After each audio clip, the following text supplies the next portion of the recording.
साल 2015 में भारत सरकार ने फैसला किया कि 26 नवंबर को हर साल भारत में संविधान दिवस मनाया जाएगा, यानी 26 नवंबर संविधान दिवस के रूप में मनाया जाएगा।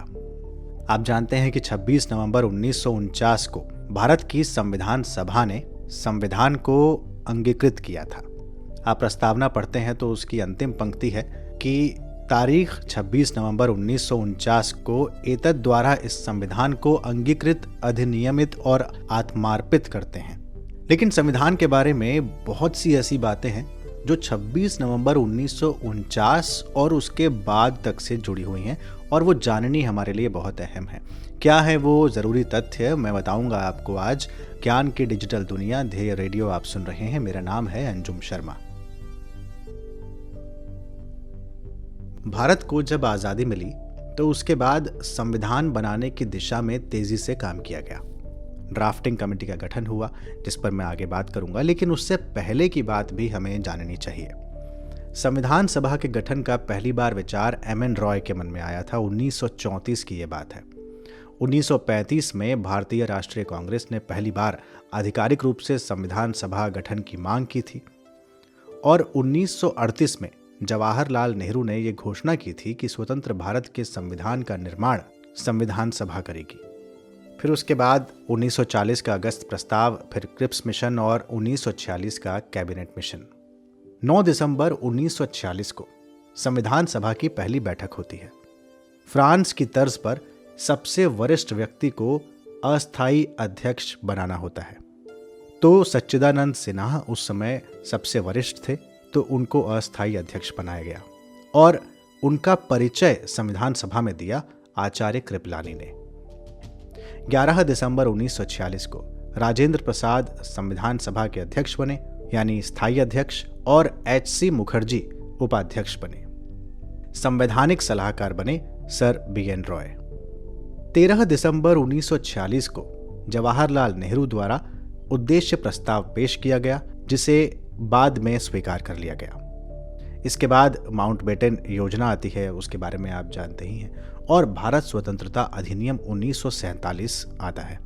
इस अधिनियम के तहत संविधान सभा को पूर्ण रूप से संप्रभु बनाया गया। अब संविधान सभा ब्रिटिश संसद का भारत के लिए कोई भी कानून बदल सकती थी या समाप्त कर सकती थी। अब संविधान सभा एक विधायिका भी बन गई थी, क्योंकि उसे अब 2 काम करने थे। पहला संविधान बनाना था और दूसरा आम कानूनों को लागू करना था। इस तरह से जब संविधान सभा की बैठक होती थी तो अध्यक्षता राजेंद्र प्रसाद करते थे, लेकिन जब वही संविधान सभा विधायिका बनकर बैठक करती थी तो अध्यक्षता जी.वी. मावलंकर करते थे। भारत की आजादी से कुछ दिनों पहले 22 जुलाई 1947 को राष्ट्रीय ध्वज सभा में अपनाया गया। भारत को आजादी मिलती है। उसके बाद गठन होता है प्रारूप समिति का, जिसे आप ड्राफ्टिंग कमेटी कहते हैं। ड्राफ्टिंग कमेटी के अध्यक्ष बनते हैं डॉक्टर B.R. अम्बेडकर। गठन होता है 29 अगस्त 1947 को। इसमें अन्य सदस्य थे गोपाल स्वामी अयंगर, अल्लादी कृष्ण स्वामी अय्यर, K.M. मुंशी, सैयद मोहम्मद सादुल्लाह, B.L. मित्र। B.L. मित्र के त्यागपत्र के बाद माधव राव इसके सदस्य बनते हैं और अंतिम सदस्य थे D.P. खेतान, जिनकी मृत्यु के बाद T.T. कृष्णमाचारी को प्रारूप समिति का सदस्य बनाया जाता है। तो इस तरह से अध्यक्ष समेत कुल 7 लोग प्रारूप समिति के सदस्य थे। Doctor B.R. अम्बेडकर ने 4 नवंबर 1948 को संविधान सभा में प्रारूप पेश किया। प्रारूप पढ़ा गया और 5 दिन तक चर्चा हुई। दूसरी बार 15 नवंबर 1948 को प्रारूप पढ़ा गया और 17 अक्टूबर 1949 तक उस पर विचार हुआ। तीसरी बार 14 नवंबर 1949 से विचार करना शुरू हुआ और 26 नवंबर 1949 को डॉक्टर B.R. अम्बेडकर ने the constitution is settled by the assembly be passed नाम से एक प्रस्ताव पेश किया। कुल 284 सदस्य उस समय संविधान सभा में उपस्थित थे। उन्होंने उस प्रस्ताव को पारित किया और अपने हस्ताक्षर किए। इस तरह से कुछ प्रावधान 26 नवंबर को लागू हुए और शेष लागू हुए 26 जनवरी 1950 को। आपको यहाँ ये जानना ज़रूरी है कि प्रस्तावना को, यानी संविधान की प्रस्तावना को पूरे संविधान के लागू करने के बाद लागू किया गया। इसके साथ ही भारत स्वतंत्रता अधिनियम 1947 और भारत शासन अधिनियम 1935 समाप्त कर दिए गए। आपको ये जानकर हैरानी होगी कि भारत संविधान की मूल प्रति हिंदी और अंग्रेजी दोनों में ही हस्तलिखित थी। इसमें कोई टाइपिंग या फिर प्रिंटिंग का इस्तेमाल नहीं किया गया था। दोनों ही भाषाओं में संविधान की मूल प्रति को प्रेम बिहारी नारायण रायजादा ने लिखा था। रायजादा का खानदानी पेशा कैलीग्राफी का था और उन्होंने बेहद खूबसूरत इटैलिक लिखावट में, यानी तिरछे अक्षरों में इस संविधान की प्रति को लिखा था और इसे लिखने में उन्हें 6 महीने का समय लगा था। और सबसे चौंकाने वाली बात ये, और शायद ये उनका भारत के प्रति एक सम्मान था, अपने देश के प्रति सम्मान और कर्तव्य इसे समझते थे कि जब उनसे पूछा गया कि आप इसका मेहनताना कितना लेंगे तो उन्होंने कुछ भी लेने से इनकार कर दिया था। उन्होंने सिर्फ एक शर्त रखी थी कि संविधान के हर पन्ने पर वो अपना नाम लिखेंगे और अंतिम पन्ने पर अपने नाम के साथ अपने दादाजी का भी नाम लिखेंगे। उन्हें इसकी इजाज़त दी गई। अगर आप कभी संविधान की मूल प्रति देखें तो उसमें देखिएगा हर पृष्ठ पर प्रेम बिहारी नारायण रायजादा का नाम लिखा है, प्रेम नाम लिखा हुआ आपको मिलेगा। भारतीय संविधान के पन्नों पर जो चित्रकारी की गई है वो की है आचार्य नंदलाल बोस ने। इसके अलावा प्रस्तावना पेज को सजाने का काम राम मनोहर सिन्हा ने किया है। वो नंदलाल बोस के ही शिष्य थे। संविधान की मूल प्रति भारतीय संसद की लाइब्रेरी में हीलियम से भरे एक केस में रखी गई है। संविधान सभा की आमतौर पर आलोचना होती है। कहते हैं कि संविधान सभा परोक्ष रूप से चुनी गई थी, वयस्क मताधिकार से नहीं, क्योंकि 1938 में नेहरू ने यह घोषणा की थी कि स्वतंत्र भारत के संविधान का निर्माण वयस्क मताधिकार के आधार पर चुनी गई संविधान सभा करेगी। लेकिन आलोचक कहते हैं कि सभा परोक्ष रूप से चुनी गई थी, वयस्क मताधिकार से नहीं, इसलिए इसे आप ये नहीं कह सकते कि ये चुनी हुई सभा थी। दूसरा, इसमें संप्रभुता का भाव था, क्योंकि इसका गठन ब्रिटिशर्स के प्रस्तावों पर किया गया था, न कि भारत ने खुद अपने प्रस्तावों पर किया था।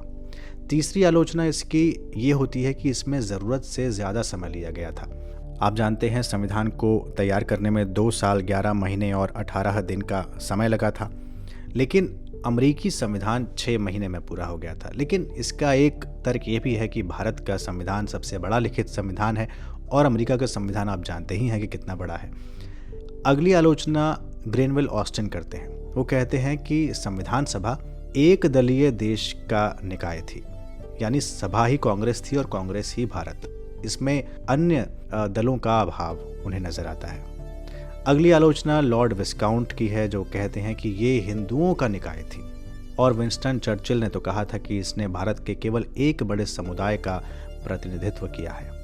खैर, आलोचना अपनी जगह है, लेकिन भारत के संविधान की अपनी विशेषताएं भी हैं। सबसे बड़ी विशेषता तो यही कि ये सबसे लंबा लिखित संविधान है। दूसरा, बहुत सारे स्रोतों से वाहित है, यानी बहुत सारे स्रोतों का इसमें सहारा लिया गया है। जैसे ब्रिटेन से संसदीय स्वरूप लिया गया है, विधायी प्रक्रिया ली गई है, विधायिका में अध्यक्ष का पद लिया गया है और संसदीय विशेषाधिकार लिए गए हैं। अमेरिका से आप जानते हैं मूल अधिकार लिए गए हैं। न्यायपालिका की स्वतंत्रता और न्यायिक पुनरावलोकन लिया गया है। उपराष्ट्रपति का पद भी अमेरिका से ही हम लोगों ने लिया है। आयरलैंड से राष्ट्रपति की निर्वाचन पद्धति है और डीपीएसपी है। इसके अलावा कनाडा से सशक्त केंद्र वाली संघीय व्यवस्था है, राज्यपालों की नियुक्ति है। फ्रांस से स्वतंत्रता, समानता और बंधुत्व का सिद्धांत है। ऑस्ट्रेलिया से समवर्ती सूची है और सदनों की संयुक्त बैठक है। जर्मन के वेमर कॉन्स्टिट्यूशन से आपातकाल लिया गया है। दक्षिण अफ्रीका से संविधान संशोधन प्रक्रिया है और भारत सरकार अधिनियम 1935 से राज्यपाल का कार्यालय है। न्यायपालिका, लोक सेवा आयोग और प्रशासनिक विवरण है। इस तरह से हमारा संविधान बहुत सारे स्रोतों से वाहित है। इसके अलावा कठोर भी है, लचीला भी है, एकात्मक भी है, संघीय भी है, यानी फेडरल भी है। लेकिन फेडरल होने के बावजूद संविधान में कहीं भी संघीय शब्द का प्रयोग नहीं हुआ है, बल्कि अनुच्छेद 1 में इसे राज्यों का संघ कहा गया है। खैर, इन सब पर अलग से चर्चा की जा सकती है, लेकिन आज बात केवल संविधान दिवस के तौर पर कुछ संविधान की चीज़ों को बताने की हो रही थी। तो एक उसमें से तथ्य ये भी है, कहते हैं कि जिस दिन संविधान पर हस्ताक्षर हो रहे थे उस दिन खूब जोर से बारिश हो रही थी और इसे शुभ संकेत के तौर पर माना गया था। तो ये थी एक मोटा मोटी संविधान के बारे में एक छोटी सी जानकारी। इस पर बात करने के लिए तो अलग से बहुत लंबी चर्चा हो सकती है, फिर कभी प्रस्तावना और उसके अलग अलग भागों पर हम चर्चा करेंगे। तो ये था आज का ध्येय पॉडकास्ट। और अब आज का सवाल। आप जानते हैं कि संविधान सभा में कुछ समितियां बनाई गई थी, बड़ी समिति और छोटी समिति। तो प्रारूप समिति के अध्यक्ष तो डॉक्टर अंबेडकर थे, मैंने आपको बताया, लेकिन मौलिक अधिकार और अल्पसंख्यक संबंधी परामर्श समिति के अध्यक्ष कौन थे? Advisory committee on fundamental rights के अध्यक्ष कौन थे? दोहरा देता हूँ, कुछ बड़ी समितियां थी, कुछ छोटी समितियां। उन बड़ी समितियों में एक समिति थी मौलिक अधिकार और अल्पसंख्यक संबंधी परामर्श समिति। इसके अध्यक्ष कौन थे? अपने जवाब हमें कमेंट बॉक्स में दीजिए। नहीं पता, सर्च कीजिए, पढ़िए और तब दीजिए। ये पॉडकास्ट आप ध्येय IAS की वेबसाइट पर भी सुन सकते हैं। आज के पॉडकास्ट में केवल इतना ही। अगले पॉडकास्ट के साथ जल्द हाजिर होंगे। तब तक के लिए नमस्कार।